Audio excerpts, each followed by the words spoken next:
What's up, YouTube? Check it out. It's been a week since I started on the inner fender kit on this, and if you watched the last video on this car where I started the inner fender kit, you'll notice that everything appears to be exactly where I left it, to include the mess I left out over there and the mess over there. Basically, nothing in the shop has moved in a week. That's because I don't make it out here during the work week.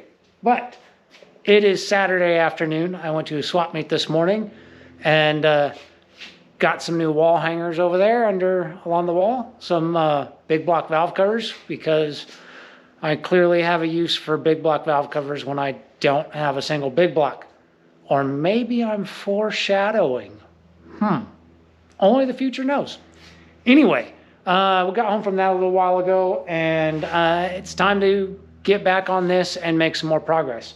So where we left off, if you didn't watch the first video on the CPP inner fender kit, I'd recommend checking it out. It'll cover a lot of the frustrations that I won't get into today because, well, I'm leaving all that crap last week. But the driver's side is in.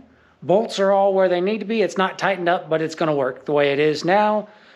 Still is going to need some finish work on the weld out for that, but we'll get to that when I actually take it all back apart. We'll do the finish work and final cleanup on the remaining edges that need to be cleaned up. But the passenger side, we haven't even started on yet. So what I think I'm going to do, how I think I'm going to start this is, I know that I need to cut this leading edge completely off. It just needs to come off. The process I'm going to use initially to try and get at least a quick jump forward is I'm going to take it out, and I'm going to put the fender on and bolt it to the core support, bolt it to the cowl, get the door gap close to where it needs to be, and then I'm going to measure the distance here at the top, right there, from right here along where this bend goes to where it meets the back, which means I need to put a mark on the firewall where that's at. I'm going to measure that length with the stuff bolted in place, and I'm going to do the same thing along the frame rail at the bottom. That's going to tell me the maximum length that the fender can have, and then that might give me a cutoff, a line that I can follow for cutting that front down. And the more I'm thinking about that, I'm thinking it might not work, because what that won't give me is an angular relationship between this and that. And okay, never mind. The more I think about it, the more that's just not going to work. So I'll probably just do it the way that I did the driver's side, which is take the bare minimum off, just the flange of the bend, and then fit it on and off the car a dozen times until everything goes into place and is shaped out right. So I won't bore you with the on and off a dozen times. I'll get to there, and then I'll catch you up, because what we will need to do is take this guy, which is a piece off of the factory core support, or not factory core support, man, I keep saying that, off the factory inner fender from the front subframe that came off a different car, but it's got the lip in it for where the factory battery tray mounts. So I want to use this. I'm going to use the flange off of here to bolt for where the bolts are going to go into the core support, and that top bit I'm just going to cut off. We don't need that. That's going to go away because that's just not needed. Anyway, that's kind of where I'm at. So I'm gonna get that first part blown apart, and get that cut off of there, and do some fitting back and forth, see how quickly I can get that done, and then we'll move on to the more interesting part, because nobody wants to see me take that on and off. Hopefully no more than like 3 or 4 times now that I know what needs to happen. But the driver's side probably went on and off at least 30 times before I got it to where I was happy with the way it fit. So I'm not going to show you that. I will show you where I end up once I get that all trimmed and where I trimmed at. Anyway, be right back.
So it's been a couple hours. I had to take that fender off more times than I would have wanted to, but again, part of that's because I was taking it slow and didn't want to overdo it. And one spot I took a little more material than I'd like, and it doesn't match the other side right up here at the front as nice as I'd like it to, but it's good enough. So let me show you what I got going on here and the part that I'm excited for coming up, which will be a first for me to kind of do something like this, but I think it's going to work out. So let's check it out. The spot that I goofed up on a little bit, you can see on the driver's side, I really took my time and I got that fitted real tight, which I actually think I might relieve it just a little bit, but we'll see. On the passenger side, I ended up with a little bit of a gap right there. I do have to take just a little bit more material out right here where you can see the Sharpie mark so that it settles in just a little bit better, which will close this gap just a hair, but overall it's good enough for what I need. And what you probably also notice is the battery tray. So right now the battery tray is just bolted to the core support where it mounts here and on original sheet metal behind it, which is just pushing the new inner fender outward, which you can see down there at that gap. What I'm gonna have to do, and the way I think I'm gonna do this is I think I'm gonna cut the inner fender basically along the top where it would meet up here, because this has got, if you look at it, it kind of comes in at a different angle, steps out for a landing right here for the battery tray to sit on, and then goes down at a different angle. So if the bigger this tab is right here, well, the camera just did something weird. I don't know what that's going to look like, guys, but hopefully it's not terrible. Anyway, the bigger this tab is, the less that this taper in should affect the bend right here in the new outer or new inner fender. And then I cut it out here to where this is basically all in line. There's no bend in it. You can see the little triangle kind of comes to a point right there. So we'll cut the inner fender right about there and follow my fill piece. which will probably drop a whole bunch of the bottom off that we'll have to reattach as needed. But that's my plan anyway, and what that should do is that should give me a battery tray in the stock location using stock mounting points. So I really think this is gonna work for me. I'm pretty sure I can scab this in into the inner fender well enough to be able to make use of the factory core support location. Worst case, I may have to hog the hole out in the battery tray a little bit to make that work, but I think I can do it. I think I can get that in there. I think the approach will work. I think the angles are going to be happy with each other. So I think that'll be good. The other piece that we still need to put in on that side is the tab that'll go and mount to these 4 holes and go behind right here and get welded. Basically, you know, same thing we did over here on this side. That's going to take a little more effort than it did on the driver's side because of the battery tray existing on the old inner fender. So you can see that this one's not exactly straight.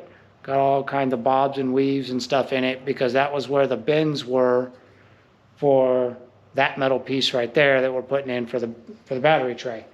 But I'm pretty sure I can straighten this out. A little bit of grinder cutting in the bends and some hammer work, and I can flatten that all out and then just have to put a fairly, you know, reasonably straight line cut on the one side that we're going to weld on the back, and then that should be fine. We'll be able to send that down the road. You won't ever see that back side of that piece unless you actually take the front end apart, because that's going to be up in under the fender well. But so that's the plan. I'm going to get this guy marked up where I want to cut it, which makes me a little nervous because I think I only really get one shot at getting that cut right without turning it into an absolute metric load of work to fix. So I don't know. We're going to give it a go. I've never, no joke, I've never done something like this before, and I don't have any templates for it, don't have any guides, no tutorials. I'm just gonna kind of wing it and see where I end up. I mean, it really only takes a couple of tools to get it done. A grinder, a welder, maybe some clamps, maybe some magnets, and that's it. That's all you really need. You just have to be brave enough to make that cut. So since I've already cut these inners up a good bit, we're going to cut it and see where we end up. I went and I pulled this back off and I cleaned up this, well, I cleaned it up on all the edges because it had some, well, one, the top edge, the rough cut from the, when I cut it out of the front end was exactly that. It was a very rough, not straight cut. It was just a hack it out of there job. So I pulled it back off, put a straight cut up there to clean that up, and I cleaned up the rest of the edges that I'm gonna have to work with. And so now to what I'm gonna try and do is I think that I want the battery tray itself to be parallel with the top of the inner, with this flat spot on the top of the inner fender, or at least close to it. So I pulled out my angle finder and it reads 0.1 just sitting on that, which I'm going to reset the 0, so it's going to be 0. So now the reference angle is set to 0 on the top of that inner fender. We take it and we set it down here.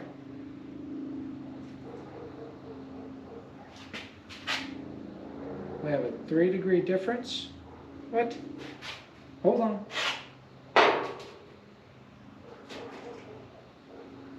.1.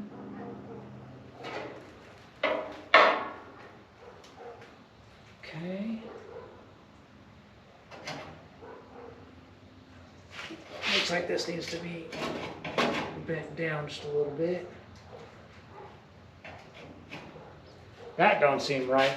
This must not be parallel with the frame rail. So we're gonna adjust, game plan adjust. I'm gonna go off the frame rail. And I'm gonna reset to 0.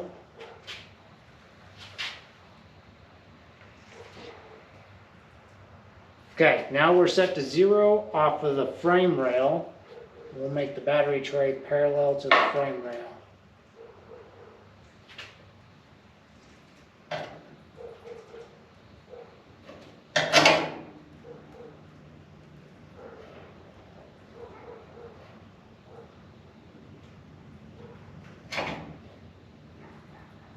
So basically all I'm doing right now, since it's bolted to the core support only, is I'm just tweaking this end of the battery tray so that it puts my sheet metal where I want it. 0.2, so we're 0.2 of a degree different from the frame rail right there. That's good enough for me for what this is gonna be, because I doubt I can cut it any straighter. I lost my Sharpie. Oh, there it is. Found it. It's right here.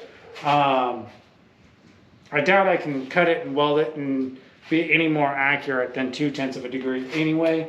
So I'm going to go with that. I'm going to start by just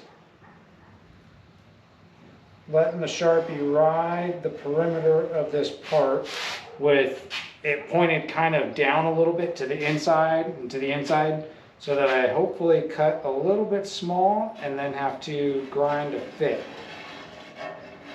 That would be ideal. And that's probably going to come up way small because the gap gets bigger, but let's see. That's better. And then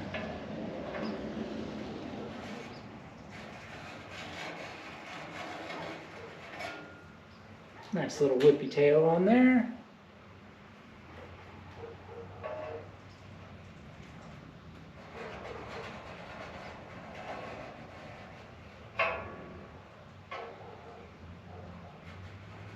I know this is thrilling, isn't it? Super exciting stuff.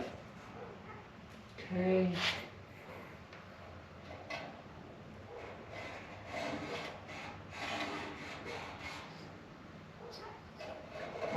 Almost got this traced, and then I'll pull this off and you can see how bad my trace job is. And you find out how many places I missed.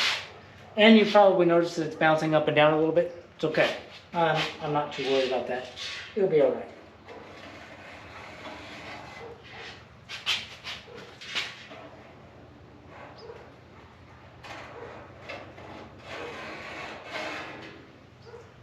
Okay. I think I got all the way around. Now I need my 1/2 inch ratchet. These little angle gauges, they're awesome. Just so you know, they're awesome.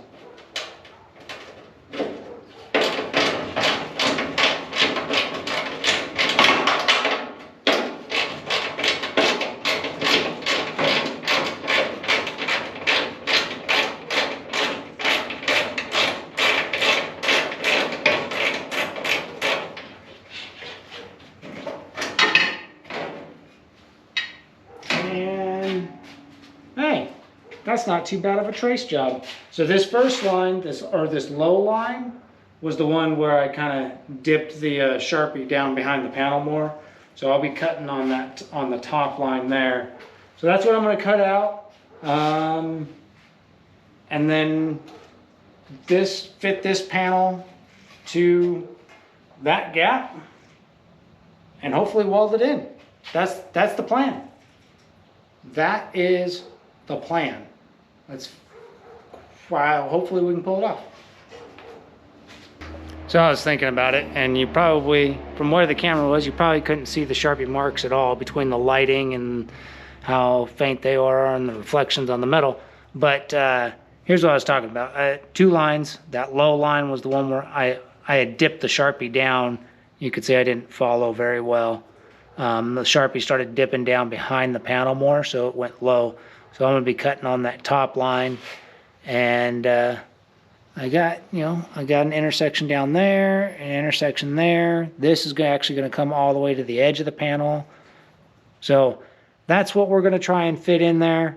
And yeah, so I'm going to get that cut out and go from there. And yeah, anyway, let's see what we got.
Pretty close match.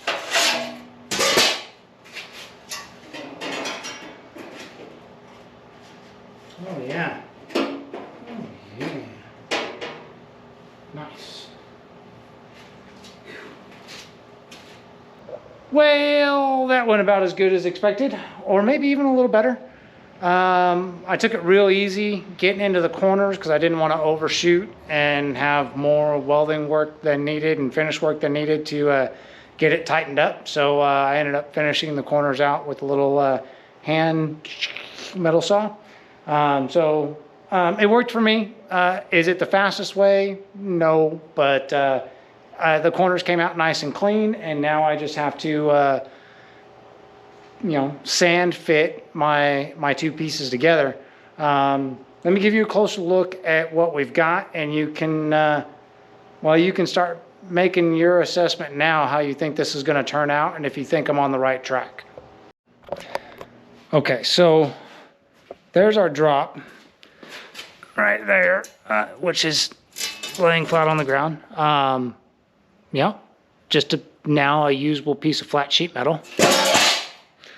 And our end result, which I've now moved up here to the table, if you didn't already notice that, to make it easier on my back and my knees as I go back and forth, fitting this piece into that opening. So I know that this end right here, this isn't going to weld up worth a crap, at least not initially. I might, after a little bit of effort, it might get there. But I think this is going to work out pretty good. I stayed to the inside of my marks as I anticipated. I made the marks a little bit shallow because I wanted to have to file fit it, right? Or sand fit it. And overall, I mean, I'm just a little bit short on every side. So that means, I can slowly take the edges down, get one side fit and good, and then keep working from there and get it to where this thing basically is a perfect fit for that piece that I cut out. And once that's in there, and since the trace mark was lined up with where it needs to hit on the core support, once that's in, it should be money. What I'm going to use as I get closer to getting it filed in there is I got these little guys. Basically, they're panel alignment clamps. So I'm going to use those to actually clamp it all in place while I weld it. And hopefully it comes out decent, because I've never done anything. I've never done this type of fitment before, so we'll see. We'll see where we end up.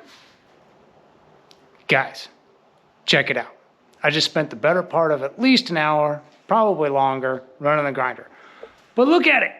Look at it. I mean, look at it. Tell me that that's not going to be freaking awesome. Yeah, it's there. Now it just needs to be welded in. You got to check this out. Just check it out. I know the lighting's doing something weird. It's freaking LED lights. I can't do anything about it. I've tried. Anyway, look at this. Look at this. I mean, it took a while to get the fitment dialed in, but that is ready to be welded in there. Gonna be a little bit weird right here. The weld's probably gonna blow that little tip off, and we'll have to do some grinder cleanup right there. I'm expecting that. Probably the same thing's gonna happen right on that tip too. That one's not as thin, but these little panel clamps, oh man, money. Between those and magnets, that was the key to taking this thing in and out of that position. I don't know, 100 times. That might be an exaggeration. Maybe it was only 99 times.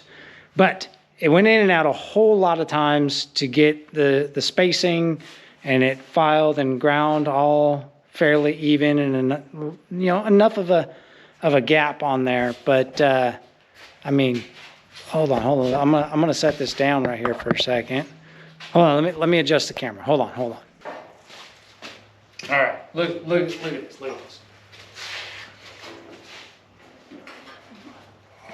This is the other great part about those panel clamps. I mean, I'm just, I can handle this and test fit it with those in place. Now, I can't quite push it all the way up to the frame rail where it's supposed to go, because one of the panel clamps is actually hitting the down bar. Rotten luck. I could probably just take that one out and it'd probably be fine, but that's okay. I'll just do that. Okay. And then stock battery tray. Hot damn. I mean, somewhere, right about there. Like I said, it's not quite in the right spot because, nothing's bolted together, but it's close enough that I can make it work. Once this all flexes into place, or not flexes, but once this is bolted into place and the core support's pushed back into place, I'm gonna have a stock battery tray on aftermarket inner fenders. You're seeing it right there. Hot damn. I'm pretty excited about that. This is probably now my new favorite part of the fact that I bought inner fenders that fit like crap, because if these inner fenders would have fit properly, I probably would have done a battery relocation and put the battery, I don't know, back in the spare tire well that don't have a spare tire in. I would have done something like that. But since I had to cut into these, it gave me the idea of, hey, why don't I just try and fit this guy in there? And you know what? I think this is going to work out fantastic. And once it's cleaned up and all painted, it'll look like it was always that way, because I'll make sure that the welds are all ground smooth and finished off so that you can't tell that there's weld, or you can't tell unless you get close. I mean, I'm not going to put a ton of bodywork effort into it, but we're going to try and make it to where if you really wanted to know it was welded in, you'd actually have to really be looking at it to see it. So, I think because it's getting kind of late, I think I'm going to go ahead and just leave this clamped up for tonight and start fresh in the morning, because the last thing I need to do right now is booger up some welds, because I'm in a rush and want to get it done. And with those clamps on there, it's not going to go anywhere. It'll stay, that panel will just stay clamped up just like that and be just fine. So that's a night. You will see me in the morning in about, I don't know, a 1 second transition, whatever. It'll probably do some spinny thing like this, or slide up or down, whatever. Anyway, we'll see you tomorrow.